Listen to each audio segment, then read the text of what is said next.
بتفكر ترجع تجتهد عشان تحقق احلامك؟ قبل ما تبدا تعالى نكتشف مع بعض ايه الحواجز اللي ممكن توقفك وتمنعك ان انت تعمل حاجه زي كده، ازاي ان انت ان شاء الله في الفيديو تتعداها بكل سهوله. لو على فكره الاجتهاد، فانا لما فهمت ايه الحواجز ما اكتفيتش بس بكده، بل واني كمان حاولت ان انا اجربها على اصدقائي. الحمد لله الموضوع نجح جدا معايا ومع اصدقائي، لدرجه ان احنا في اي وقت احنا كنا بنقعد فيه وبنسيب فيه المذاكره وبنحاول ان احنا نرجع تاني، الموضوع بيبقى سهل وبسيط ومبيبقاش فيه اي مشكله. هنا بلا استثناء لما بنسيب اي حاجه احنا كنا بنذاكرها او اي حاجه احنا كنا بنشتغل عليها وبنحاول ان احنا نرجع لها تاني، الموضوع بيبقى صعب وبيبقى رخم جدا. ويمكن اللي بيخلينا ان احنا لما بنحاول نرجع تاني بنفشل وبنقول لا الموضوع صعب جدا وبنتكاسل عن الموضوع ده. بس صدقني الموضوع سهل وبسيط جدا، لمجرد ان انت تعرف ايه هي التريكات اللي بتخليك تمنعك من حاجه زي كده، وازاي التريكات ديت لو فهمتها هتقدر بشكل ما ان انت ترجع بنفس الكفاءه. وطريقه الحل ديت مش انا لوحدي اللي بستخدمها، بل اني اكتشفت ان دكتور جوردن بيترسون هو كمان بيستخدمها عشان يقدر يرجع في الحاجه اللي هو سابها في وقت من الاوقات. اللي خلى دكتور جوردن بيترسون بشكل من الاشكال من انجح الدكاتره في عالم الانتاجيه. وان شاء الله في الفيديو هوضح لك ازاي تستغل الموضوع بشكل عملي لصالحك، وازاي ان انت ترجع للحاجه اللي انت كنت شغال عليها، بل وانك تكون احسن 100 مليون مره من الاول.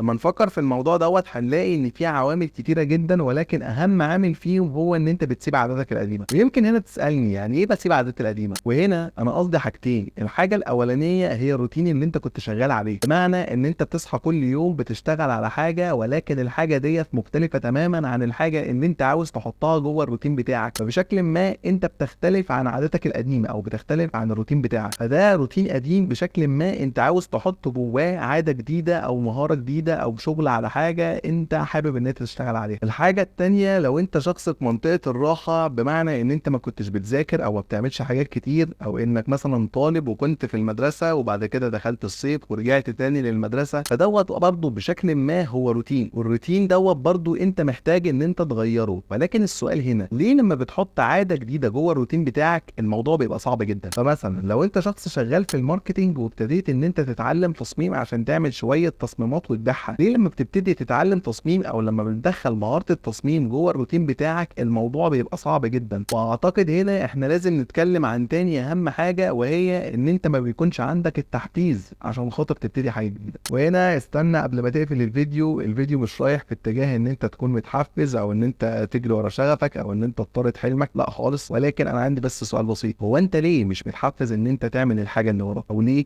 مش متحفز ان انت تحط العادة الجديدة جوه الروتين بتاعك؟ يمكن لما تفكر فيها هتلاقي ان انت مثلا تقول لنفسك ازاي انا مش متحفز؟ ما هو انا لو مش متحفز ما كنتش هبتدي ان انا اشتغل على الحاجه ديت في الاساس. ويمكن السبب اللي مخليك عاوز ترجع العاده اللي انت عاوز تشتغل عليها او المهاره اللي انت عاوز تشتغل عليها هو مش سبب التحفيز، ولكن بسبب ان ضميرك بيأنبك، او ان مثلا انت عارف من جواك ان المهاره ديت لو انت عرفتها هتنقلك في حته تانيه خالص. وانزل تحت اكتب لي في الكومنتات هل انت فعلا كنت متحفز، ولا انت ضميرك بيأنبك، ولا المهاره ديت انت عارف من جواك ان هي هتفيدك. بس لو انت مش متحفز خليني اقول لك ايه الاسباب اللي مخلياك كده. الموضوع بيرجع لسببين. السبب الاولاني هو ان انت ما حطيتش هدف للحاجه اللي انت بتتعلمها او الحاجه اللي انت عايز تحطها. ولو انت حطيت الهدف فالهدف مش كافي ان هو يحركك. وصدقني لو الهدف كان صحيح جدا وقوي جدا انت هتتحرك عشانه وهتتحفز من كل قلبك عشان خاطر تعمل الحاجه اللي انت عاوزها. اما السبب التاني اللي مخليك مش متحفز هو عدم الصبر. فاكر المثال اللي انا قلت لك عليه بتاع الماركتنج والتصميم؟ اغلبنا لما بيتعلم مهارة جديدة بيبقى عاوز يتعلمها بسرعة وبيبقى مش قادر يصبر عشان خاطر يدي المهارة ديت وقتها. وممكن يكون شخص عارف يحط عادة جديدة جوه المهارة بتاعته، وفي نفس الوقت هو بيعرف يكون متحفز ازاي وبيعرف يحفز نفسه. ولكن هنا نيجي للمشكلة الثالثة، وهو ان الشخص مش عارف ينظم وقته. الله صحيح يا صديقي، هو انت امتى اخر مرة نظمت فيها وقتك؟ وهنا انا قصدي ان انت نظمت وقت يكون لمذاكرتك، نظمت وقت يكون لشغلك، نظمت وقت لاصدقائك، او ان انت تكون نظمت وقت لعيلتك. بص انا عارف ان اغلبنا، بل ان 99% مننا ما بيعرفش ينظم وقته، وحتى اللي بيعرف ينظم وقته فهو ما بيعرفش يستغل وقته صح. وده عشان ان انت تعمل بالانس او توازن بين شغلك وما بين اهلك وما بين اصدقائك وما بين مذاكرتك. دي حاجه صعبه جدا، ولكن مش ده السبب الوحيد اللي مخليك مش عارف تنظم وقتك.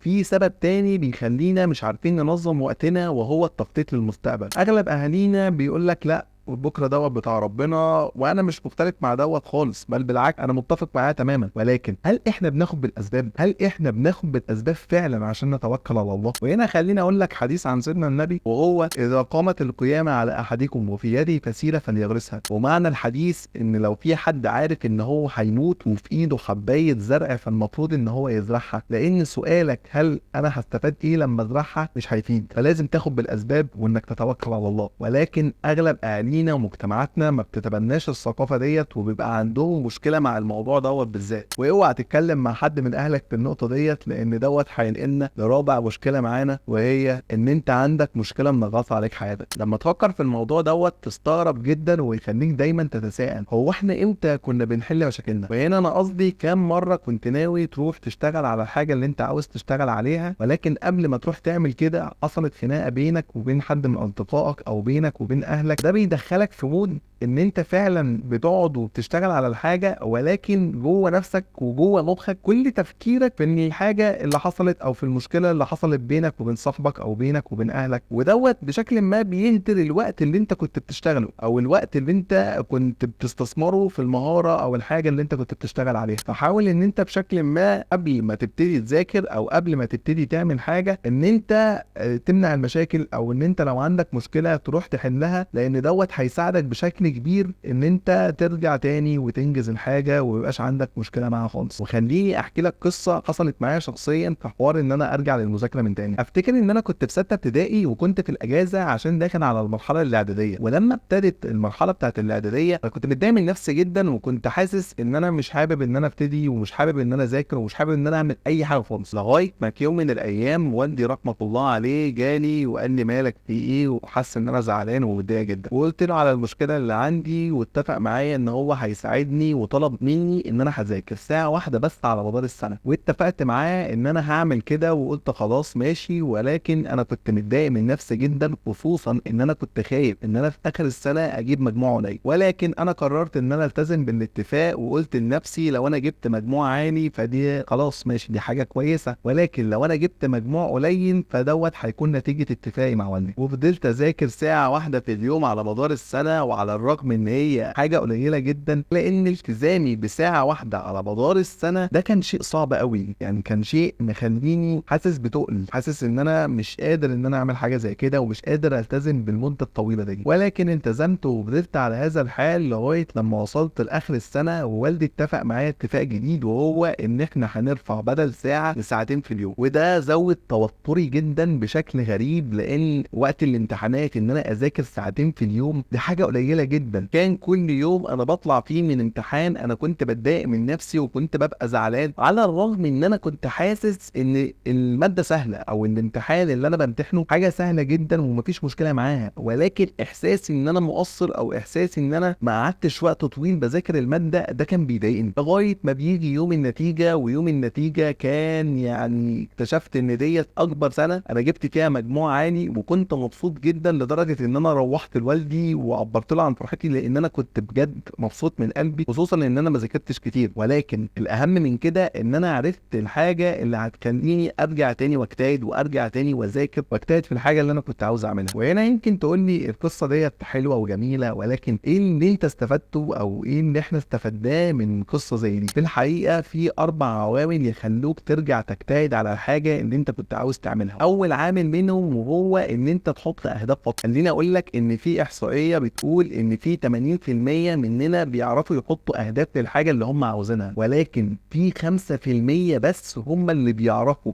يحطوا اهداف صحيحه للحاجه اللي هم عاوزينها. واهداف صح هنا انا قصدي بيها بحيث ان الشخص اللي حاطط الهدف يعرف يوصل صح للحاجه اللي هو عاوزها. ودوت بينقلنا لتاني اهم عامل معانا، وهو ان انت لازم تحط خطه عشان تمشي عليها. وهنا خليني اقول لك على تاني مشكله ممكن تقف معاك، وهي ان انت ما بتعرفش تحط خطه تليق مع الهدف بتاعك. وخليني اقول لك ان في مشكله تانية في موضوع الخطط دوت، هو ان انت ما بتحطش خطه سليمه، او الخطه ديت ما بتليقش مع الهدف بتاعك، او ان انت بتحط الخطه ولكن ما بتلتزمش، انت ما بتلتزمش بالخطه الاساسيه اللي انت حطيتها. هنا يمكن انت تسالني هو انت او انا او اي حد فينا يلتزم ازاي، خصوصا ان الحاجه في بدايتها بتكون صعبه والواحد بيبقى مش عارف راسه من رجليه. حل هنا يا صديقي ان انت تبتدي باقل وقت وتتقبل اي نتيجه في الاول وتحاول ان انت تطور منها. ويمكن الموضوع فرق معايا في حياتي الدراسيه زي ما قلت لك في القصه، وفرق معايا في الحياه العمليه. ده اللي خلاني اعرف اوفق بين شغلي وما بين اليوتيوب وما بين حاجات تانية كتير. ولكن كل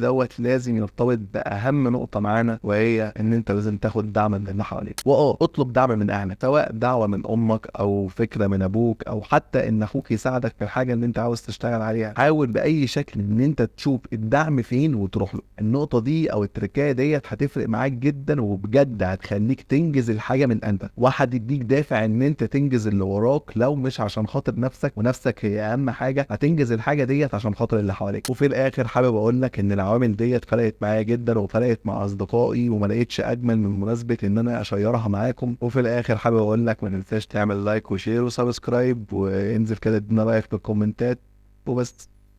سلام عليكم.